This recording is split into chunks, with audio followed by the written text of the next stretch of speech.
Et c'est reparti pour Smart Bourse, votre double dose quotidienne de marché en direct sur Bismart. Chaque jour à la mi-journée, 12h30, 13h. Et le soir, la grande édition, le grand digest de l'information économique, financière et boursière.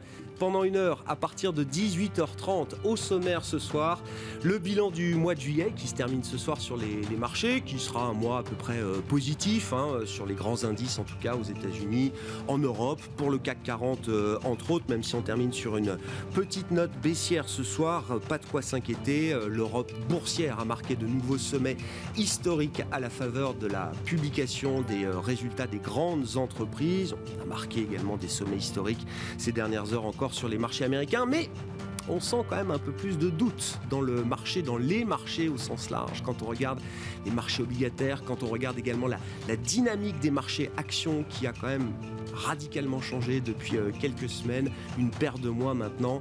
On parlera de ces sujets évidemment avec nos invités de Planète Marché qui vont nous accompagner pendant une quarantaine de minutes pour discuter de ces sujets de marché, des sujets macroéconomiques également à la une. On a eu les bons chiffres de croissance pour la zone euro, une économie, ça y est, qui entame son rattrapage au cours du deuxième trimestre. Alors évidemment, les croissances sont un peu dispersées en fonction des pays, en fonction évidemment de la profondeur de la crise qui a été subie différemment, on va dire, en fonction des pays. Ainsi, ceux qui ont subi la crise Covid le plus lourdement se rattrapent de belle manière. Le Portugal affiche une croissance de 4,9%, l'Espagne est à 2,8%, l'Italie plus 2,7%, l'Allemagne plus 1,5% et puis la France à plus 0,9% sur le deuxième trimestre. Au total, ça nous donne une croissance en zone euro de 2%. Le rattrapage économique de la zone euro est donc en cours. On en parlera dans quelques instants. Et puis, le dernier quart d'heure de Smart Bourse, chaque vendredi soir, c'est la leçon de trading avec notre partenaire Bourse Direct et Romain Dobré qui sera avec nous à partir de 19h15 en plateau. On parlera figures techniques et plus particulièrement des triangles.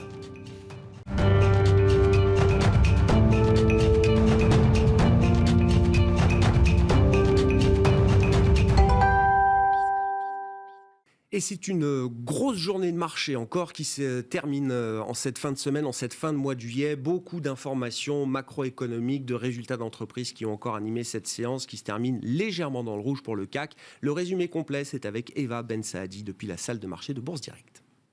La bourse de Paris clôture dans le rouge ce soir après une journée en dents de scie. Le CAC 40 termine à moins 0,32% pour s'établir à 6613 points. Les investisseurs sont restés partagés entre une réunion de la Réserve fédérale confuse, une croissance américaine pour le deuxième trimestre en dessous des attentes et des résultats décevants pour certaines entreprises. Ils ont dû d'ailleurs digérer encore aujourd'hui une nouvelle avalanche de résultats. Côté statistique, les investisseurs ont pu aujourd'hui regarder le PIB en France qui se redresse de 0,9% au deuxième trimestre 2021 après être resté stable au trimestre précédent selon l'INSEE. L'inflation, toujours en France, elle ralentit en juillet avec une augmentation de 1,2% contre 1,5% le mois précédent. En Allemagne, la croissance, elle, rebondit de 1,5% au deuxième trimestre 2021 après une contraction de 2,1% sur les 3 premiers mois de l'année. En zone euro, le PIB, lui, bondit de 2%, toujours au deuxième trimestre. De l'autre côté de l'Atlantique, cette fois, les dépenses et les revenus des ménages ont progressé plus vite que prévu le mois dernier à plus 1%.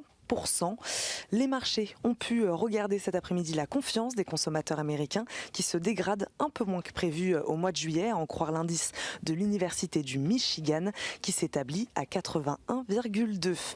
En France et du côté des valeurs, on a suivi aujourd'hui Iliad dont le cours a bondi de plus de 60% en marge de l'annonce de ses résultats du premier semestre. L'opérateur télécom a annoncé son intention de lancer une OPA sur ses propres titres au prix de 182 € par action. Renault aussi qui a indiqué avoir renoué avec les bénéfices au premier semestre en dégageant un profit de 354 millions d'euros contre une perte record de 7,3 milliards un an plus tôt. Et si l'or Luxottica est monté aussi aujourd'hui, le groupe a revu en hausse ses objectifs financiers pour l'année en cours après avoir dépassé au premier semestre ses niveaux de résultats d'avant la crise. Schneider Electric, après lui aussi avoir relevé ses objectifs pour l'exercice 2021 pour la deuxième fois de l'année, après aussi avoir enregistré des performances records et supérieures aux attentes au premier semestre. Sur la période de janvier à juin, le résultat net du groupe a doublé à 1,56 milliard d'euros contre 775 millions d'euros au premier semestre 2020. Vinci renoue avec les bénéfices au premier semestre. Le géant du BTP a dégagé sur les 6 premiers mois de l'année un bénéfice net de 682 millions d'euros, à comparer avec une perte nette de 294 millions d'euros sur la même période de 2020. Il a par ailleurs annoncé ne pas s'attendre à retrouver dès cette année le niveau de profitabilité d'avant la pandémie en raison du poids des activités de concession. Legrand a relevé son objectif de chiffre d'affaires pour 2021 à la suite d'une hausse de ses résultats au premier semestre. Le spécialiste des infrastructures électriques vise désormais une croissance organique de son chiffre d'affaires d'au moins 10% cette année, contre une hausse comprise entre 4 et 7% auparavant. Engie qui fait état de performance en nette hausse au titre du premier semestre, avec notamment un résultat net récurrent part du groupe de 1,4 milliard d'euros. Enfin, L'Oréal et Hermès qui publient tous les deux des résultats en nette progression au premier semestre. Eva Ben Saadi avec nous depuis la salle de marché de Bourse Direct.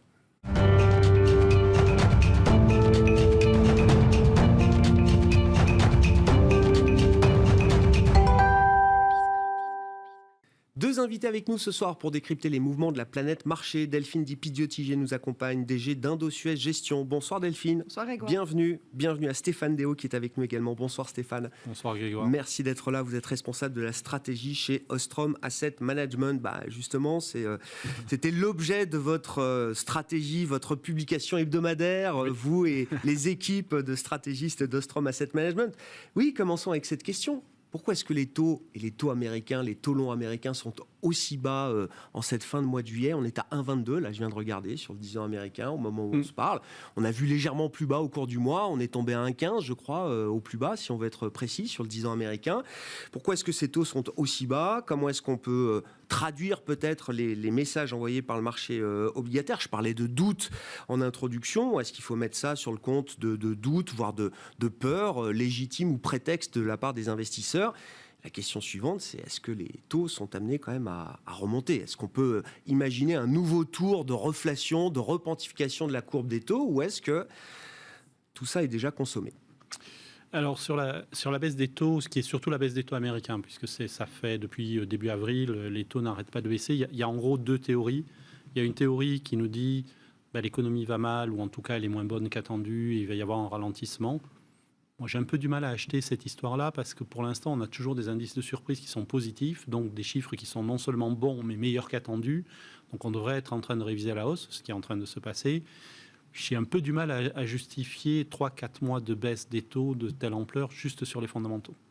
Il y a une deuxième théorie, et je vous remercie d'avoir cité notre hebdo, qui est... Bien sûr. C'est ce dont on parlait, qui est... Alors, je suis désolé, c'est un peu abscon, mais c'est important.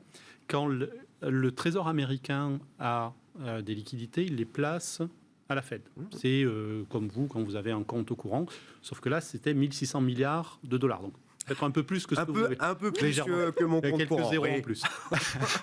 Donc, Janet Yellen a dit, mais c'est aberrant, on a beaucoup trop de liquidités, on va les utiliser. Et on est à l'heure actuelle autour de 600 milliards.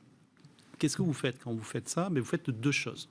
D'abord, vous n'avez pas besoin d'émettre de la dette, puisque vous tapez en fait dans vos réserves. Vous utilisez le cash que vous avez. Alors, c'est pas vrai, ils ont quand même émis, mais juste pour vous donner un chiffre, les T-bills, c'est-à-dire les emprunts courts, ils ont baissé sur la première moitié de l'année leur encours de 680 milliards. C'est l'équivalent de l'émission sur 10 ans. Ça veut dire qu'en 6 mois, le Trésor américain a enlevé sur cette partie-là du marché l'équivalent de ce qu'il avait fait pendant 10 ans avant. Donc, évidemment, il y a une petite pénurie dans ce cas-là. Vous n'avez pas assez de papier à acheter. Et de l'autre côté, quand le Trésor américain prend ce cash et l'utilise, par exemple, pour les chèques de relance, etc., mais forcément, c'est des liquidités qui arrivent sur le bilan de Bank of America, de Wells Fargo, Bref, vous avez 1000 milliards qui sont arrivés, c'est des liquidités en plus, c'est de la demande en plus. Et là aussi, pour vous donner un ordre de grandeur, parce qu'il faut rajouter le QI en plus, Les liquidités dans le secteur bancaire, sur les 6 premiers mois de l'année, ont progressé de 1 700 milliards de dollars. Sur la décennie précédente, elles avaient progressé de un peu plus de 2 000 milliards de dollars. Donc là aussi, en 6 mois, on a fait l'équivalent de 7 à 8 ans. Incroyable. Donc, vous voyez, en bon économiste, je vois l'offre qui s'effondre, la demande qui explose. Ouais. Ma théorie, c'est que ça a peut-être eu quand même un petit impact sur les prix. Oui, mais Et du coup, les taux baissent. oui, je comprends. Alors, C'est l'essentiel de l'explication, selon vous. Quand on se met comme ça les mains dans la plomberie du marché obligataire et de la mécanique de marché entre la Fed, le Trésor, les banques, le monétaire américain, vous ressortez convaincu que ce facteur-là technique explique en grande partie, en majorité, le mouvement de baisse des taux. Alors, c'est bien de le dire comme ça, c'est en grande partie, en majorité. Je pense qu'il y a aussi des craintes sur la croissance. On voit par exemple les anticipations sur les Fed Funds qui ont baissé. C'est-à-dire que le marché nous disait, au début de ce mois-ci, il va y avoir une hausse des taux l'année prochaine. Là, il nous dit, je suis 50-50, c'est 50% de chance. Donc ça, c'est une crainte sur la croissance. Donc je pense qu'il y a un peu des deux, mais c'est vrai que moi, j'ai plutôt tendance à mettre une pondération plus forte sur ces aspects techniques, qui, une fois de plus, sont absolument pharaoniques. Hein. Ouais. C'est des chiffres que j'aurais jamais cru voir de ma vie. Encore un chiffre que j'aurais jamais cru voir de ma vie. Un de plus, oui. Un de plus, oui. Mais je pense que le juge de paix, ça va être les 2-3 mois qui viennent. Parce qu'une fois de plus, les liquidités étaient excessives. Le Trésor les a utilisés. D'ici quelques semaines, un mois ou deux maximum, ils auront utilisé toutes leurs liquidités. Donc cet argument-là que j'ai développé devient caduc d'ici la fin de l'été. Et donc si j'ai raison, les taux commencent à reglisser vers le haut. Si les taux ne se mettent pas à glisser petit à petit vers le haut, d'ici août-septembre, c'est qu'il y a d'autres problèmes. Il faudrait que je revienne avec des excuses. Oh non, mais c'est la discussion est passionnante. Sur la partie fondamentale, vous avez commencé à dire, Stéphane, on est toujours sur des indices de surprise économique positifs. Je suis pas tout à fait d'accord avec ça. Hein. Les surprises économiques, elles sont de moins en moins positives aux États-Unis. Rien que le PIB, la première lecture, alors le chiffre sera très révisé, etc. Mais morale des ménages commence à faiblir un petit peu. On l'a vu avec l'université du Michigan. Enfin, le variant Delta redevient un vrai sujet au niveau politique. Qu'est-ce qu'on fait ? Est-ce qu'il faut remettre des masques ? Est-ce qu'il faut repousser les calendriers de retour au bureau des salariés ? Tout ça, c'est en train quand même de percoler un peu dans la psychologie collective des Américains, en l'occurrence. Alors, et pas que, d'ailleurs. Oui, alors je suis d'accord et pas tout à fait d'accord. C'est-à-dire qu'effectivement, on a des chiffres de croissance qui étaient à 6, qui seront révisés à 7 peut-être, etc. Moi, ce que je dis à mes gérants qui me disent c'est trop bas, c'est je leur dis vous avez été mal éduqués. On vous a donné 33% de croissance il y a quelques trimestres. Donc évidemment, par rapport aux 33%, ça a l'air 6, c'est toujours énorme. Par contre, là où je vous rejoins, c'est qu'il y a un vrai sujet à moyen terme sur la croissance. C'est-à-dire qu'on a un PIB qui est revenu déjà au-dessus même du niveau pré-crise, qui devrait revenir sur le chemin de croissance pré-crise d'ici la fin de l'année, début d'année prochaine. Donc on va forcément avoir forcément avoir un sujet de surchauffe de l'économie à terme. Donc à l'instant T, la photo pour moi, elle reste très très bonne. Parce qu'on a des surprises, effectivement, qui sont beaucoup moins... on est beaucoup moins euphorique qu'on l'était il y a quelques mois. Ça reste positif. Par contre, si je regarde l'année prochaine, je crois qu'il y a un vrai sujet de plafonnement de la croissance. Et alors, je vais juste finir sur ça. Si vous regardez les chiffres du PIB, effectivement, pour les États-Unis, ils sont un petit peu en dessous. C'est essentiellement des stocks. C'est-à-dire que les stocks ont contribué négativement. Ça, c'est typique d'un marché où vous avez beaucoup de demandes et la production n'arrive pas à suivre. Donc, les entreprises n'ont pas réussi à restocker. Il a fallu fournir la demande et en même temps, en parallèle, la production ne tournait pas suffisamment pour pouvoir restocker. La production arrive, on voit déjà que la production est au maximum et qu'on n'arrive pas à tirer encore plus sur l'élastique. Donc ça, c'est un signe avant-coureur que peut-être qu'on ne va pas arriver à avoir cette croissance qu'on voulait avoir. Donc c'est plutôt le moyen terme, moi, qui commence à m'inquiéter un petit peu. Pour être très clair, Stéphane, le narratif de la croissance américaine, comme vous l'avez très bien dit, c'est on est revenu au-delà des niveaux pré-Covid.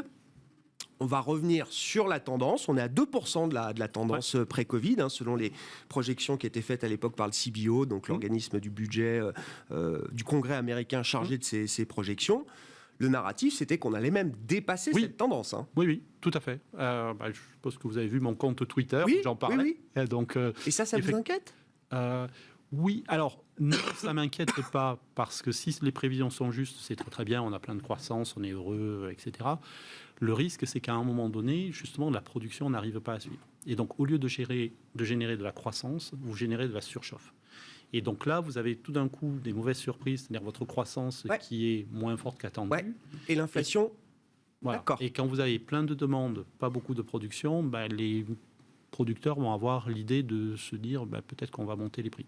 Donc il y a un risque à moyen terme, vous dites, qu'on soit déçu par la croissance et qu'on soit en revanche surpris par le niveau d'inflation. Oui, je pense. Alors il y a de plus en plus d'analystes qui parlent de stagflation.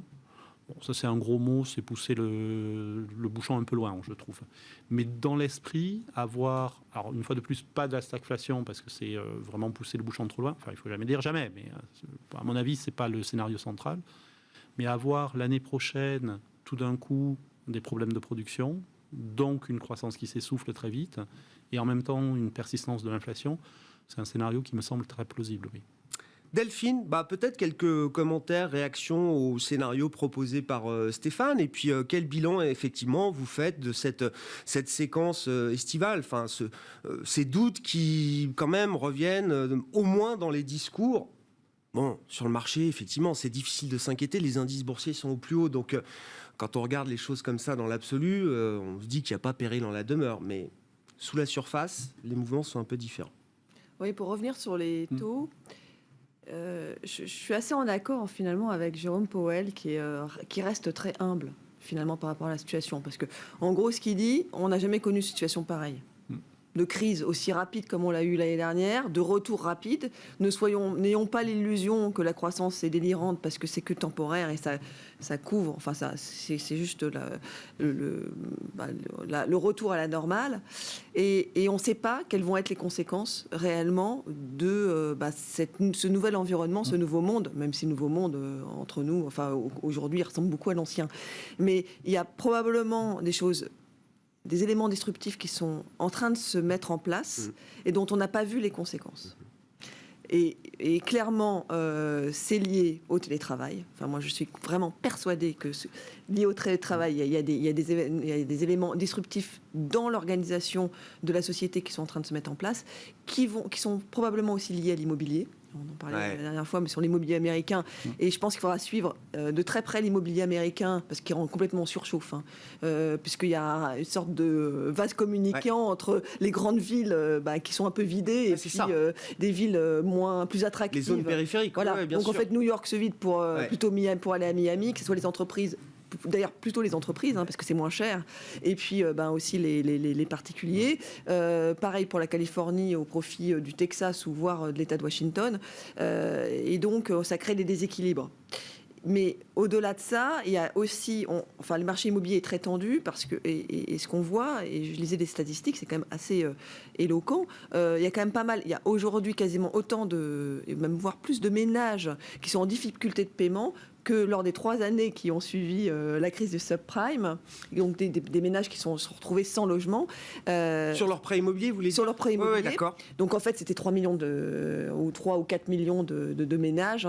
Et au final, aujourd'hui, on est à peu près dans la même situation, sauf qu'aujourd'hui, ils ne sont pas expulsés. Parce qu'on a interdit l'expulsion, en tout cas pour les personnes qui avaient acheté, pas pour les loyers, pour les gens qui sont en location, mais pour les propriétaires qui sont en défaut de paiement, aujourd'hui, ils ne sont pas mis dehors. Ouais. Ça saute à partir de fin août, début septembre. Donc attention, parce qu'aujourd'hui, il y a quand même une situation qui est un peu différente des subprimes, parce qu'évidemment, on n'est pas du tout dans la situation des subprimes, avec des banques qui sont dans une situation financière bien meilleure, rien à voir, une situation complètement différente, mais malgré tout, et d'ailleurs, justement, qui pourraient profiter de la situation d'un marché immobilier qui est quand même au top, ça serait des bénéfices d'ailleurs de vendre les maisons saisies à ces niveaux-là, mais il se peut que ça crée des tensions sur les ménages américains qui, vu les derniers sondages de Gallup là, que je lisais la semaine dernière, sont quand même pour plus de la moitié inquiets sur la vision à la fin du mois, comment ils vont s'en sortir à la fin du mois avec les aides sur le chômage qui sont en train de sauter, évidemment les moratoires sur les expulsions qui vont aussi sauter à la fin du mois. Alors après ça peut être prolongé, ça c'est de toute façon une possibilité. Mais tout ça pour dire qu'on est quand même dans un environnement qui n'est pas un retour à la normale. On est quand même toujours dans ce chemin vers le retour à la normale. Et dans ce chemin vers le retour à la normale, je dirais qu'il faut être quand même très très prudent. Et dans ce contexte, moi je ne vois pas vraiment les taux remonter. Et donc, vous comprenez, c'est votre rationnel, c'est le rationnel qui explique pour vous, en partie, le niveau des taux longs. Alors, sur les niveaux des taux longs, je suis complètement d'accord. Je pense qu'il y a un effet de flux. Oui.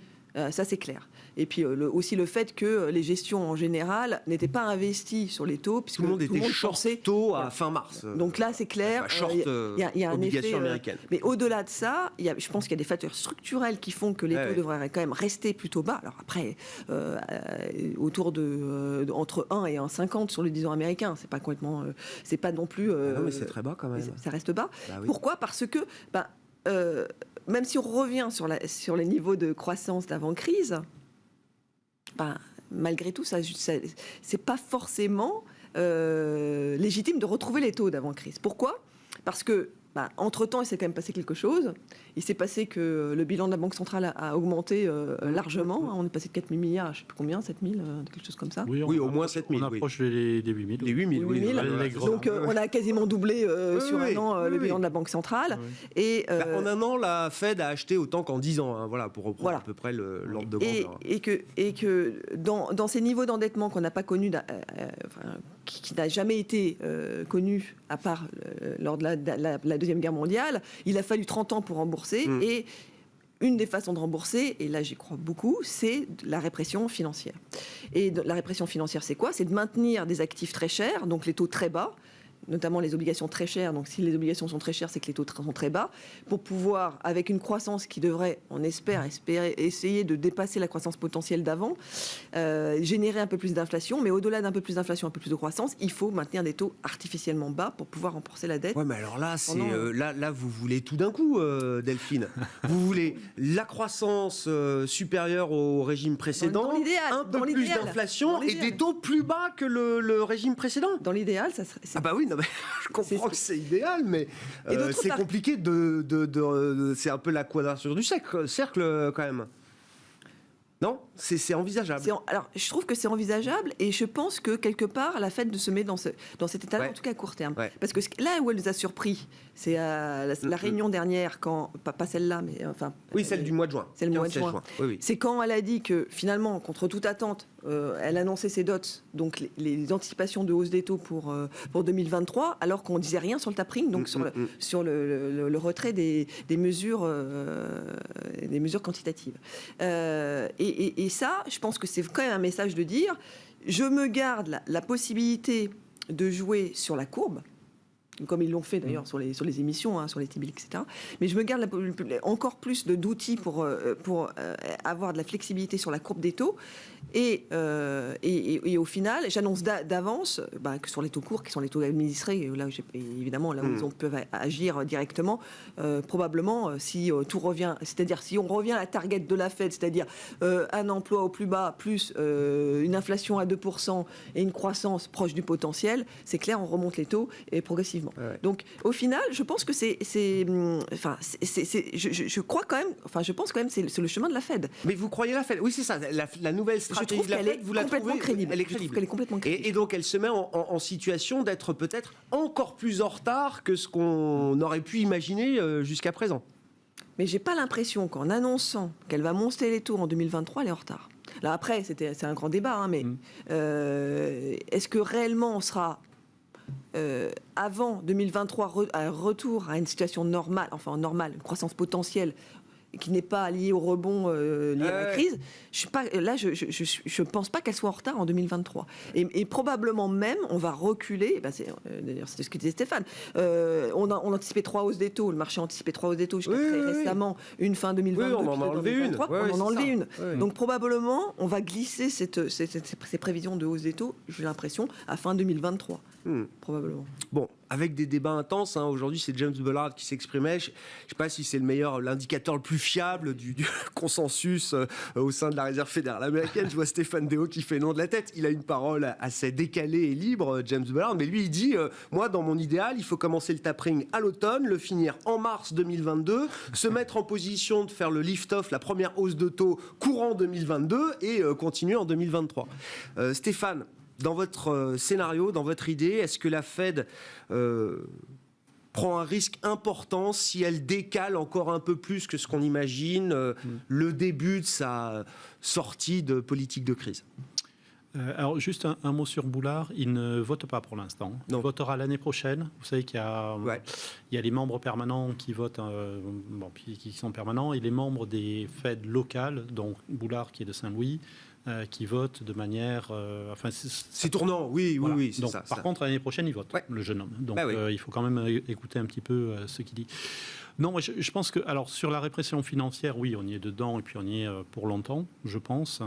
Pour moi, il y a deux questions. La première question, c'est quel degré de répression financière vous voulez avoir. C'est-à-dire que des taux à 1,2 pour le faire simple, avec des attentes d'inflation à 2,5, ça veut dire que vous avez des taux réels à moins 1,3 grosso modo. Bon, quand vous avez moins 1,3 sur vos taux d'intérêt et 3-4% de croissance en rythme de croisière, 6 en fait à l'heure actuelle, c'est plus de la répression financière, c'est monstrueux ce qui se passe.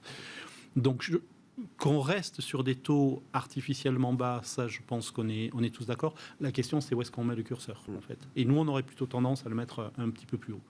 Mais c'est vrai que, c'est une taxe déguisée sur l'épargnant, et on est en plein dedans, et malheureusement c'est un moyen de s'en sortir, mais qui prend du temps. Donc je pense qu'on a une bonne décennie devant nous avec ce genre de choses. Pour revenir sur la Fed, je pense que la Fed est behind the curve, pour utiliser le terme habituel, mais elle l'est à dessein. Et moi, ce qui me fait peur, c'est un scénario l'année prochaine, pour revenir sur ce qu'on disait tout à l'heure, où vous avez une surchauffe de l'économie qui peut être exacerbée par un plan de relance Biden encore plus violent. Vous savez qu'il y a des négociations encore au Sénat, tout n'est pas passé, etc. Donc si des mesures additionnelles passent, on pourrait avoir une reprise encore plus forte. L'année prochaine, vous vous retrouvez avec une économie qui plafonne, qui est en surchauffe, de l'inflation, et un déficit qui est tellement important que la Fed doit maintenir ses achats. Et donc la Fed est coincée, parce qu'on parle beaucoup d'inflation, de croissance. Le secret qu'il ne faut pas dire, c'est que en fait, le QE, c'est-à-dire les achats de la Fed, sont aussi conditionnés par le déficit. La taille du déficit. Voilà, il faut bien pour l'instant, pour lui, il n'a pas la vision de la taille du déficit américain sur le prochain exercice. C'est pas politiquement correct, il ne peut pas en parler de toute façon, il ne peut pas le dire. Mais on sait, c'est un secret de polichinelle. Donc on sait très bien que si il y a un déficit beaucoup plus important l'année prochaine, donc une croissance plus forte, mais paradoxalement, on peut se retrouver avec la Fed qui est coincée et qui ne peut pas sortir de sa politique extrêmement laxiste. Et ça a quel type de conséquences sur les marchés, Stéphane ? Là, vous avez beaucoup de volatilité, une inflation qui peut continuer à progresser, et à un moment donné, il faudra bien resserrer les boulons, mais ça prendra beaucoup de temps, je pense, et ça va mettre énormément d'incertitudes sur les marchés. Donc je pense qu'il y a un vrai sujet, comme d'habitude, de sortie de politique extrêmement laxiste. Sauf que là, vous l'avez dit, comme on est sur des échelles de grandeur qui sont sans précédent, le problème se pose puissance 10. Est-ce que c'est un risque qui en vaut la chandelle du point de vue du risk management d'une banque comme la Banque centrale américaine ? Est-ce que le risque de, je ne sais pas, s'ils avaient signalé le début du tapering là, à l'occasion de la réunion du mois de juillet, est-ce que ça aurait été un risque encore plus important d'une certaine manière ? Non, mais le tapering, de toute façon, pour moi, c'est, je ne vais pas dire un non-sujet, mais je vais juste vous donner une anecdote. Il y a une enquête qui est faite par la Fed de New York sur les primary dealers, c'est-à-dire les grandes banques qui gèrent, qui achètent pendant les adjudications la dette américaine. Bon. Tous les primary dealers vous disent que le QE va continuer sans changement jusqu'à la fin de l'année. tous les primary dealers vous disent ils vont commencer le tapering l'année prochaine. Tous les primary dealers vous disent le tapering sera fini en fin d'année prochaine.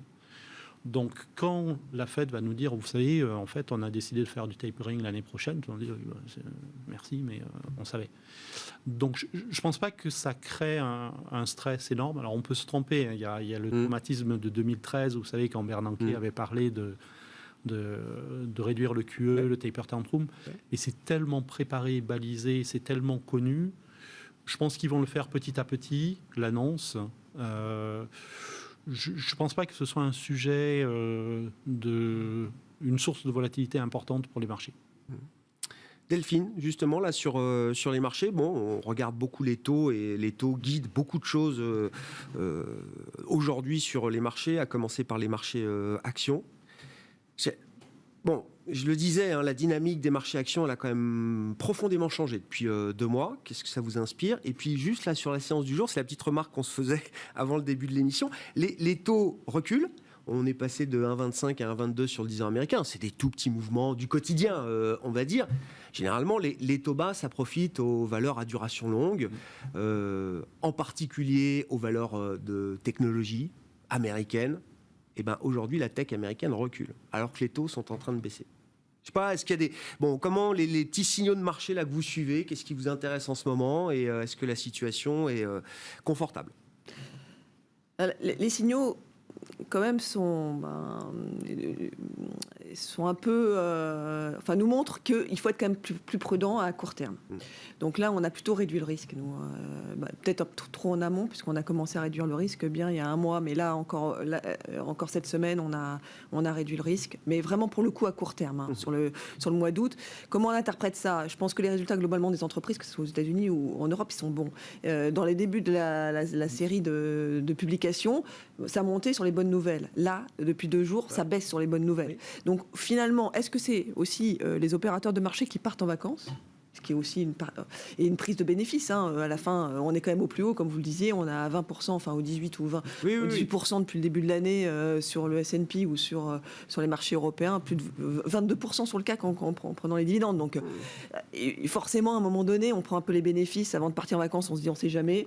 Donc ça, probablement, il y a aussi un peu d'attentisme, une position un peu de se dire, allez, je prends les bénéfices. Et puis, on attendait quand même une saison des résultats qui est bonne. Alors, sur certains segments, c'est quand même encore meilleur qu'attendu. Mais je dirais, c'est souvent, j'achète la rumeur et je vends la nouvelle. Donc là, le gros est passé. C'était une grosse semaine pour les résultats. On a vu à peu près ce que ça donnait. Je pense que c'était un peu logique de dire, allez, je prends les bénéfices.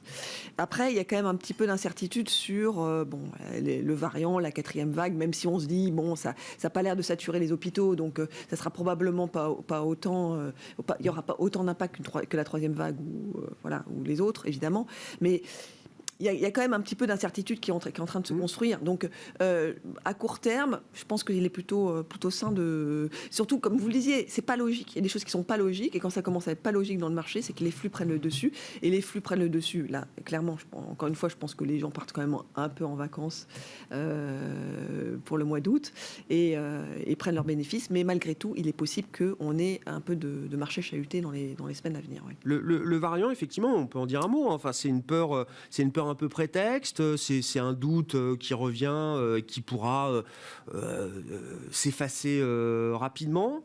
C'est plus compliqué que ça, parce que effectivement, je suis d'accord avec vous, la déconnexion totale entre le nombre de décès et l'envolée exponentielle des nouveaux cas positifs laisse entendre que ça aurait pu être même une bonne nouvelle pour le marché de constater ça en disant ça y est, la vaccination, effectivement, c'est une vraie protection et donc on peut passer à autre chose définitivement. Sauf qu'on voit quand même que la fonction de réaction des agents économiques, nos comportements personnels restent quand même encore altérés, on va dire, par cette situation. Et puis au niveau des policymakers, ils ont les yeux sur les courbes de cas, sur les taux d'incidence, et on voit bien que, ne serait-ce qu'en France, les décisions publiques, elles sont prises sur la base de ces évidences-là aujourd'hui. Ouais. C'est vrai que, en fait, c'est aussi montré par les entreprises. Et sur les résultats des entreprises américaines, c'est intéressant de voir, alors qu'on est on n'est pas revenu à la mobilité d'avant et que les gens travaillent quand même toujours de chez eux en grande partie, que ça probablement c'est à partir de septembre que ça va revenir un peu plus à la normale, on voit quand même que les chiffres d'activité baissent. Donc, est-ce que c'est aussi des peurs aussi de septembre et que le consommateur américain est en train de se dire bon bah de toute façon, il y a quand même, comme je l'évoquais tout de suite, juste avant, c'est quand même il y a pas mal de choses qui sont en train de sauter. Les $300 pour les chèques évidemment de surplus d'aide au chômage, les moratoires, les moratoires sur. Donc, il y a quand même quelques petites choses d'incertitude pour le consommateur qui fait qu'il est aujourd'hui, il est quand même en baisse de pouvoir d'achat. L'inflation est quand même là, même si alors, je pense qu'il faut quand même faire attention à cette inflation là. Parce que c'était l'inflation sur plutôt les voitures d'occasion et l'inflation sur l'immobilier. Donc, il y a un effet de vase communicant sur l'immobilier qui n'est pas forcément négatif pour le consommateur. Mais tout ça pour dire que, quand même, les chiffres baissent et le consommateur a l'air d'être un tout petit peu plus prudent à très court terme, alors qu'on est parvenu à la normale. Donc, c'est quand même assez compliqué de se projeter aujourd'hui. Je pense que la quatrième vague... Enfin, cette peur de quatrième vague, enfin, en tout cas du variant aujourd'hui Delta, ce qui est intéressant, c'est pas le fait de la mobilité, entre guillemets, c'est aussi, par exemple, le fait que les États-Unis soient complètement fermés à d'autres pays. Ça, je pense qu'on le verra sur le troisième trimestre, sur les chiffres de troisième trimestre, comparé à l'Europe qui a plutôt ouvert ses frontières et qui a dû, on verra sur les chiffres, encore une fois, d'activité pour l'été, mais qui auront dû doper les chiffres européens avec des Américains qui sont venus en Europe passer leurs vacances, notamment en Grèce ou dans les pays du Sud. Vous êtes toujours convaincu qu'il y aura une bonne saison touristique en Europe? Je suis toujours convaincu. Je suis toujours convaincu. Je suis toujours convaincu. Et les Américains sont venus, et l'Europe du Nord est venue. Enfin, de toute façon, les Européens sont restés quand même en Europe. Donc, mais en plus les pays touristiques profitent quand même d'une vague de touristes. Voilà. Et en plus de l'Europe, il y a des pays, enfin des touristes étrangers qui sont venus. Donc tout ça a fait que c'était plutôt bénéfique pour l'Europe. Pour les États-Unis, c'est quand même assez catastrophique parce que c'est que des Américains et des Américains n'étaient pas là puisqu'ils sont partis, et notamment où ils sont partis plutôt en Europe. Donc on verra les résultats de ces chiffres-là, mais c'est assez intéressant. Donc il y a des effets, ce que je veux dire par là, qui sont connexes, mais qui ne sont pas liés forcément tout de suite à la mobilité, qu'on va voir par la suite. Et donc ça, c'est pour ça qu'il faut qu'on suive ça avec prudence. Bon, malgré tout, moi je ne pense pas que ce soit le principal risque aujourd'hui, la quatrième vague, parce que les pays sont quand même globalement, enfin les pays développés, et notamment l'Europe, les États-Unis, la Chine est en train qui est complètement fermée malgré tout. Mais les pays. Vous n'imaginez pas de nouvelles ruptures liées à cette vague puissante. Je pense que le risque principal, pour la réouverture, c'est plutôt que de se dire que les entreprises qui étaient vraiment en pénurie de matières premières, au lieu de commander 1, ils commandent 3 aujourd'hui. Donc en fait, on a vraiment cette problématique d'approvisionnement, et d'un coup, ça va s'effondrer parce que les stocks vont se reconstituer. Et derrière, on va avoir moins de demandes puisqu'ils auront reconstitué largement leur stock et plus qu'il ne fallait. Et c'est ça peut-être le risque. Stéphane, à propos de l'Europe, comment vous qualifiez le rattrapage de l'économie européenne, alors qu'il reste à la fin du Q2 3% grosso modo en dessous de son niveau pré-Covid, si on prend le Q4 2019 comme référence, et qui est, je n'ai pas le calcul précis, mais 5-6% à la louche en dessous de son trend pré-Covid. On a eu des bons chiffres aujourd'hui, puisqu'on a eu les PIB du deuxième trimestre. C'est une très bonne nouvelle. En plus, ça crée un effet de base, c'est-à-dire que la moyenne de l'année devrait être plus élevée. Mais c'est vrai, comme d'habitude, on a une reprise qui est beaucoup moins forte qu'aux États-Unis. Ce que je trouve très très bien, c'est qu'il y a 10 ans, l'obsession, c'était les déficits. Il fallait réduire les déficits. Alors il y a deux façons de réduire les déficits. Soit vous augmentez les impôts, c'est mauvais pour la croissance, soit vous diminuez les dépenses, ce qui est mauvais pour la croissance. Donc c'est vite vu. Là, on est beaucoup moins focalisé sur ça. On a fait presque le whatever it takes de Draghi. Donc c'est une très très bonne nouvelle. Mais c'est vrai que comparé aux États-Unis, on est à la traîne, comme d'habitude. Et c'est vrai ça sur les déficits que ça a changé, parce que il y a des commentaires qui laissent entendre quand même qu'on pourrait très vite retrouver une forme de rigueur, ou en tout cas une volonté de rigorisme budgétaire à peine sorti de la crise. C'est-à-dire que toute la question, c'est de savoir, est-ce que la sortie de crise, c'est quand on est revenu sur le chemin de croissance ? Et ça, Mario Draghi nous dit, ça doit être la seule obsession des policymakers aujourd'hui en Europe. Revenir sur le niveau de PIB de 2019, c'est pas ça la sortie de crise. Pour certains, on comprend que déjà, quand on aura rattrapé ce niveau du 4e trimestre 2019, il sera temps de mettre en place des mesures correctives. Oui. Alors ça, c'est le futur. C'est vrai qu'il y a déjà des voix qui s'élèvent pour dire, mais attendez, trop de dettes, trop de déficits, etc., etc. Moi, je fais quelque chose de beaucoup plus simple. Je regarde dans le rétroviseur et je m'aperçois que, en fait, ce qu'on a fait depuis un an et demi maintenant, est incomparablement plus stimulant que ce qu'on a fait il y a 10 ans. Donc, au moins, la fonction de réaction connue, ce qu'on sait jusqu'à l'instant T, est bien meilleure. C'est-à-dire que au lieu de sauter sur les freins, on a mis le pied sur l'accélérateur. Alors, on a été un peu moins lourdingue que les États-Unis, mais au moins on a le pied sur la bonne pédale, en quelque sorte. À quelle vitesse on va revenir sur l'orthodoxie fiscale ? Bon, il y a quand même un sujet alors qui est connexe, mais c'est la BCE. Si vous vous souvenez, il y a quelques mois, on avait déjà le débat sur les faucons vont vouloir diminuer le PEPP, etc., etc. Quand on regarde la dernière communication de la BCE, elle est très, très dovish. Et je trouve ça intéressant parce que ça veut dire que, pour l'instant, en tout cas, pour l'instant, les plus faucons au bord de la BCE ont perdu la bataille. Et je pense qu'il y a une espèce d'état d'esprit en ce moment qui est, on a encore peur du variant Delta. Alors, le variant Delta n'a pas l'air, vous l'avez dit, moi je suis d'accord, n'a pas l'air si méchant que ça, mais il y a le variant Gamma, et puis Epsilon, et puis etc., etc. Donc on veut donner du temps au temps. Est-ce que ça veut dire que on va avoir des déficits pour les siècles et les siècles et qu'à un moment donné, il n'y a pas quelqu'un qui va se réveiller et dire « mais attendez, c'est beaucoup trop ».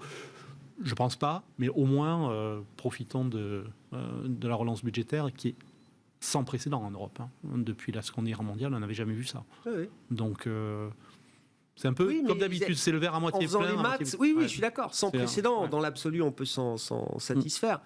Est-ce que c'est suffisant pour nous ramener sur la trajectoire ? Non, je ne pense pas. Non, mais si vous regardez les simulations, vous avez la trajectoire pré-crise. Aux États-Unis, on la coupe très vite.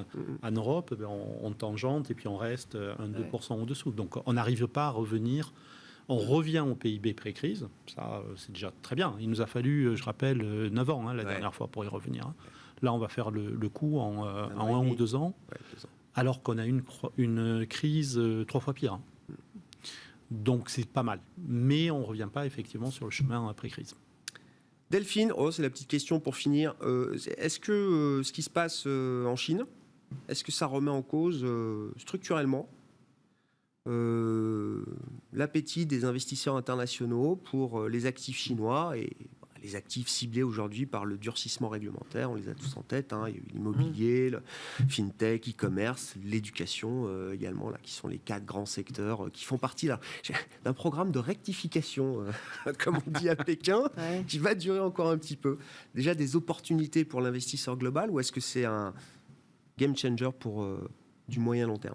Non, et d'ailleurs, ça me surprend toujours de voir qu'il y a certains commentaires d'investisseurs qui sont surpris par l'attitude de Pékin, comme si c'était c'était complètement une démocratie. On sait bien que c'est totalitaire et que il y a des et de s'apercevoir ce que c'est que la structure de cotation sur le marché américain ou en tout cas offshore. Je suis quand même assez surprise de ça. Derrière l'État parti chinois, ces dernières années, il y avait quand même l'idée d'être un peu plus business friendly. Internationalisation du yuan, des marchés financiers, etc. Ça comptait beaucoup quand même. Non, mais c'est clair. Mais après, je trouve que l'attitude, elle est cohérente l'attitude de Pékin aujourd'hui, et surtout s'il y avait aujourd'hui à prendre de ces genres de décisions, le timing, il est parfait.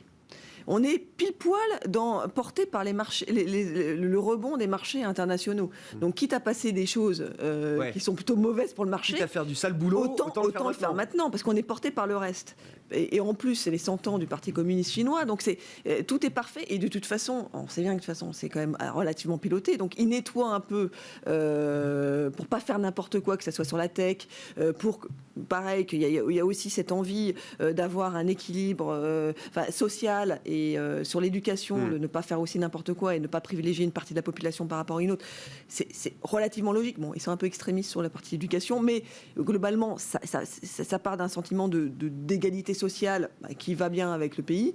Malgré tout, enfin, donc tout ça pour dire que je trouve que le timing est bien choisi. Après, ils remettent pas complètement en cause la cotation à l'extérieur. Enfin, en tout cas, ils n'ont pas communiqué dans ce sens-là. Non, pour l'instant, non. Pour l'instant. Mais donc, c'est clair, c'est une opération nettoyage, c'est une opération contrôle des entreprises pour pas qu'elles fassent n'importe quoi et pour que ce soit dans la ligne du parti. Bon, c'est pas complètement aberrant. Nous, ça remet pas en cause du tout en tout cas pour nous, un grand call qui est la Chine, qui est un call structurel, que ce soit sur la partie obligataire ou sur la partie action. Alors, plutôt des actions onshore, domestiques. Oui, c'est ça, domestiques chinois. Des shares, où on est investi, on a toujours été investi, toujours investi depuis plus d'un an, on est largement investi sur cette partie-là. Et en étant sélectif, aujourd'hui, enfin sur plusieurs supports, où en étant vraiment, en choisissant des gérants qui sont très sélectifs et qui connaissent bien, on arrive à avoir des performances qui ne sont pas négatives aujourd'hui sur le marché chinois. Donc c'est pas tout le marché chinois qui s'effondre. Donc en étant sélectif sur les actions et sur les obligations, qui font un bon, pour le coup, qui performent bien depuis le début de l'année, entre 3 et 5%, enfin sur les maturités, mais une maturité moyenne, on est plutôt, enfin ça remet pas du tout en cause. Par contre, en relatif par rapport aux autres marchés, c'est clair qu'on souffre. Mais sur et même, je dirais même que sur nos profils qui sont 100% émergents, on a profité pour remettre un peu plus de Chine aujourd'hui. D'accord. Petit commentaire rapide là-dessus, je crois, Stéphane. Il y a un thème qui est très très à la mode à l'heure actuelle, pour de bonnes raisons, c'est le SG. Et le G, c'est gouvernance, et c'est une belle piqûre de rappel pour nous dire que la gouvernance pose quand même des petits problèmes en Chine. Vous avez le régulateur qui peut décider du jour au lendemain de... Ça vaut une prime structurelle je pense. Élevé, Oui, je pense. Ce qui ne remet pas du tout en cause la tendance de long terme dont vous parliez, je suis tout à fait d'accord. Mais il y a quand même un vrai... Donc c'est une affaire qui va laisser un peu de traces quand même. Oui, je pense. Ceux qui avaient oublié le G vont peut-être pas l'oublier autant. Merci beaucoup. Merci à vous deux d'avoir été les invités de Planète Marché ce soir. Delphine Di-Pidio-Tigé, DG d'Indosuez Gestion, et Stéphane Déo, le responsable de la stratégie d'Ostrom Asset Management.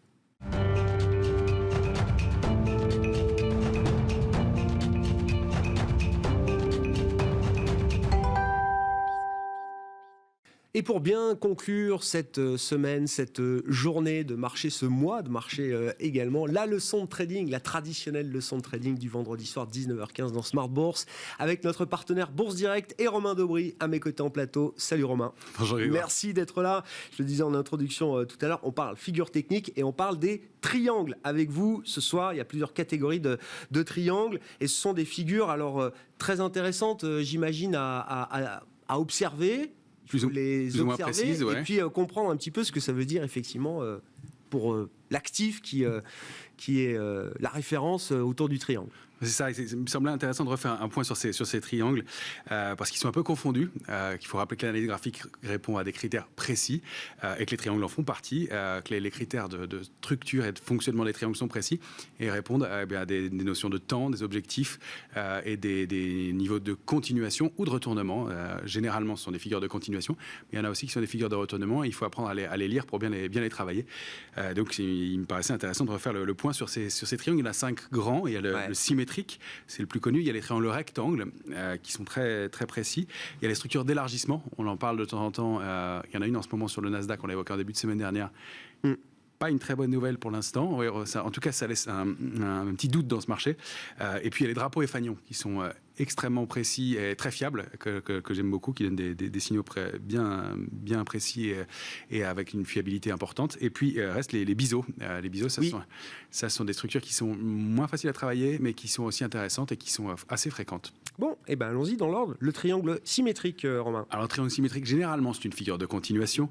Elle est dans 60% des cas. En fait, on considère que quand un mouvement vient du bas, il va poursuivre vers le haut, et donc c'est juste une consolidation. Alors, c'est une consolidation qui peut se faire sur plusieurs jours, plusieurs semaines. Les triangles symétriques peuvent être très grands et des triangles symétriques qui se forment sur des semaines, des mois, et puis qui sont donc à peu près dans 60% des cas des figures de continuation. On va continuer. Elles sont, ce sont deux droites de tendance qui se rejoignent, deux lignes de tendance convergentes. Alors, je vous renvoie à la leçon de trading sur l'analyse graphique et la structure des lignes de tendance. C'est au moins 4 points. Enfin, au moins 2 points par ligne de tendance, donc au moins 4 points pour faire un triangle symétrique. Dans l'idéal, il en faudrait 6. Parfois et souvent, on retrouve 5 vagues à l'intérieur du triangle. Il y en a un peu plus dans mon schéma ici, mais parfois on retrouve 5 vagues et l'impulsion, le déclenchement et la sortie du triangle peut se faire à la 5e vague, donc ça c'est important aussi.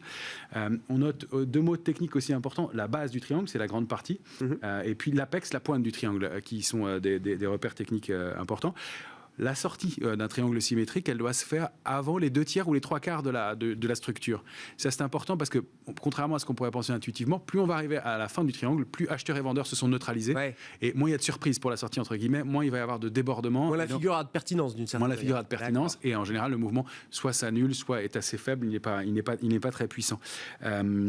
L'apex devient important aussi en cas de sortie parce que cette médiane va servir de niveau de support et éventuellement de niveau de stop pour invalider un éventuel retour à l'intérieur de la figure. Ça arrive aussi, bien sûr.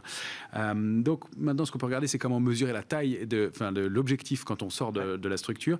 Donc il y a 2 méthodes pour le faire. Il y a une méthode classique qui est de prendre la taille de la base et de la projeter une fois qu'on sort du triangle. Et puis il y en a une autre qui consiste à dupliquer la borne opposée au triangle. On le voit ici en rouge. Alors mon trait en tiret rouge est un peu loin. Il aurait dû être, c'est schématique, mais il aurait dû être plus collé à la borne haute du triangle et donc dupliqué ici. C'est ce qui permet de donner un objectif. Et l'apex, la pointe du triangle, permet de donner un objectif de temps aussi. Bon, ce serait du papier millimétré si ça marchait aussi bien que ça. C'est rare qu'on arrive à toucher l'objectif au moment de l'apex, mais ça donne des ordres d'idées, des repères, une feuille de route intéressante. Bon. Voilà pour le triangle symétrique, donc Romain, il est mesure d'objectif. Deuxième grande figure, c'est le triangle rectangle. Rectangle, voilà, il y en a deux types, ascendant ou descendant. Là, les implications, elles sont intéressantes en termes psychologiques, elles sont très nettes. C'est un peu le même principe que le triangle symétrique, sauf que l'une des bornes est plate, elle est horizontale. Dans le triangle ascendant, c'est une figure haussière, eh bien, la borne supérieure est horizontale. Et dans le triangle descendant, c'est la borne inférieure qui lève, vous le voyez bien ici. Ça ne donne pas de doute sur le sens. Là, en revanche, une sortie par le bas d'un triangle ascendant, c'est peut-être une consolidation latérale, peut-être un mouvement baissier, mais ce n'est pas le sens de la structure. On voit très bien, et c'est intéressant en termes psychologiques, ce qui se joue ici. C'est-à-dire qu'à chaque fois qu'on va taper la borne verticale, la borne supérieure dans le triangle ascendant, la borne horizontale, pardon, la borne supérieure dans le triangle ascendant, eh bien, c'est que sont un ou des vendeurs qui bloquent le mouvement et qui finissent de vider un bouc ou d'alléger des positions. En revanche, on constate toujours dans le triangle ascendant que les points bas sont de plus en plus hauts, donc il y a une certaine pression acheteuse. Donc c'est assez cohérent qu'au moment où le niveau de résistance est franchi, débordé, eh bien, le mouvement accélère et soit assez important, donc à la hausse comme à la baisse. L'amplitude de la figure permet aussi de déterminer la cible, l'objectif, donc un peu comme dans le principe du triangle, exactement comme dans le principe du triangle symétrique.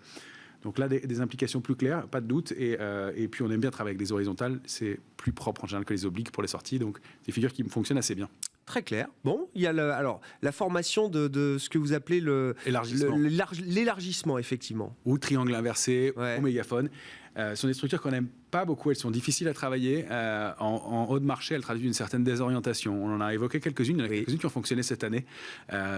Qui n'ont pas été méchantes compte tenu du contexte et de la force du marché, qui étaient petites. Il y en a une en ce moment sur le Nasdaq, pour ceux qui veulent regarder le Nasdaq 100 en journalier, elle est très propre, très nette, et on n'arrive pas à déborder la borne haute. On est tout en haut. C'est psychologiquement considéré comme des signes de désorientation. Des points bas de plus en plus bas, des points de plus en plus hauts. C'est pas ce qu'on aime en analyse graphique, on aime des choses harmonieuses. Là, ça ne l'est pas.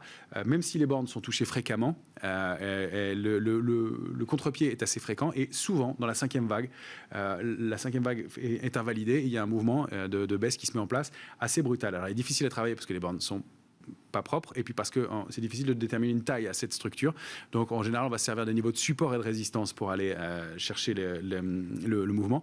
En haut de marché, ça se termine 9 fois sur 10 par un mouvement de baisse. Alors, on avait des doutes cette semaine quand on a Nasdaq parce que Amazon et Apple donner des impulsions haussières. Amazon est en train d'invalider. Ils sont vraiment revenus. Amazon est bien revenu dans son range. Dans son range, exactement. Celui qu'on avait évoqué en début de semaine. Donc ça aussi, ce sont des signes de faiblesse et des invalidations. C'est jamais très bon, surtout sur des structures mensuelles comme celle-ci. Bon, voilà pour cette formation d'élargissement. Il nous reste à voir drapeau et fanion, Romain. ceux-là, ils sont excellents à surveiller de près. Ouais. Elles répondent à des critères très précis. Ce sont des brèves pauses dans une tendance. Elles sont un tout petit peu différentes par leur structure. Ce qui les distingue, c'est la structure. Donc, pour le drapeau, c'est deux pieds droites parallèles qui se marquent une pause dans un petit rectangle. Le fanion, lui, c'est un petit triangle symétrique.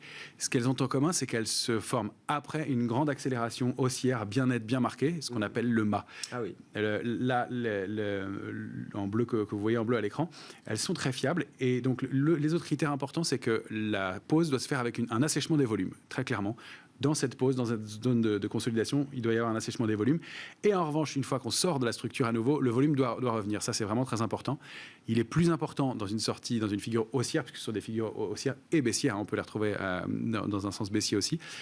Et elles sont en général plus rapides à se déclencher dans le sens baissier, mais elles ne doivent pas durer plus de 3 semaines. Ça dure de 1 à 3 semaines, ces figures-là. Donc, pas de biseau qui dure 1 mois et demi ou 2 mois. Pas de fanion ou drapeau. C'est très précis. C'est très précis. Fanion et drapeau, ça dure entre 1 et 3 semaines, pas plus. Sinon, c'est une autre structure.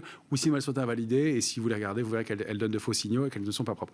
En revanche, elles donnent des résultats très fiables, 60-70% de réussite quand on en sort. Et on reproduit dans ces cas-là, à la sortie, la taille du mât. C'est-à-dire que là, si on sort par le haut, ça donne en plus des objectifs qui sont intéressants, avec un ratio risque-rendement qui est toujours important, puisqu'on a un risque faible, puisqu'on sait que si on recasse la petite structure par le bas dans des drapeaux et fanions haussiers, on a un stop court, et puis on a un objectif qui en général assez important, puisqu'on a une impulsion haussière forte avant, et puis ça traduit une psychologie assez nette, hein, accélération haussière, consolidation avec moins de volume, sortie avec du volume à nouveau, c'est toujours important.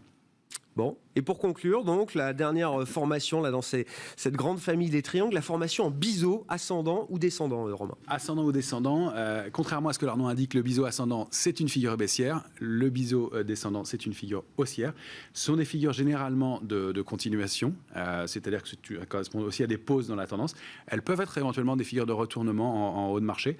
Elles sont toujours délicates à travailler parce que les obliques peuvent être débordés. On a eu des sorties de biseau par le haut cette année aussi, on en a constaté plusieurs sur le Dow Jones, sur le CAC 40 aussi, sur le futur CAC 40, on les a évoqués. Il faut toujours mesurer à l'intérieur de ces structures le volume. Généralement, leur durée de formation, c'est de 1 à 3 mois. Il y en a de beaucoup plus grosses. On en a une qui s'est déclenchée sur l'euro-dollar en août dernier, qui est avec une sortie puissante par le haut, alors qu'elle datait de plusieurs mois. Hein. Donc, on peut les retrouver même en intraday aussi. L'objectif minimal de la figure, dans ce cas-là, c'est la base de la structure. Vous le voyez ici. Le moment où la figure a commencé, c'est le niveau où on va revenir. Au moins, c'est l'objectif minimal. Alors, si ce sont des figures de continuation, ce sont des niveaux qui ont vocation à être débordés, bien sûr, pour aller former de nouveaux plus hauts ou de nouveaux plus bas dans le biseau ascendant. Et donc, leur inclinaison, c'est leur inclinaison qui en fait la grande différence avec le triangle symétrique, qui, lui, est plutôt horizontal et bien précis. Bon, toujours des caractéristiques très précises. Hein. Je renvoie aussi, on avait fait une leçon sur l'analyse technique avec les bonnes pratiques, les fausses croyances également liées à l'analyse technique. Hein. Voilà, c'est un art, disent certains, avec des caractéristiques. Avec des caractéristiques qui permettent d'avoir de valider ces figures qui elles-mêmes ont des niveaux de fiabilité plus ou moins importants et qui donc effectivement permettent de travailler dans des conditions propres, claires et de savoir où on va et d'utiliser les bons termes et les bonnes figures pour en connaître les implications. Merci beaucoup Romain pour cette leçon de trading là, qui vient clôturer cette première saison de Smart Bourse. Romain Daubry donc avec nous ce vendredi soir et on se donne rendez-vous Romain. L'émission reprend le lundi 23 août en direct à 12h30 sur Bismart. Et vous serez là pour le plan de trading, évidemment, pour bien recommencer à la rentrée sur les marchés avant tous les rendez-vous qui nous attendent. Très bon début de soirée, bon week-end et donc retour de Smart Bourse le lundi 23 août en direct à 12h30 sur Bismart.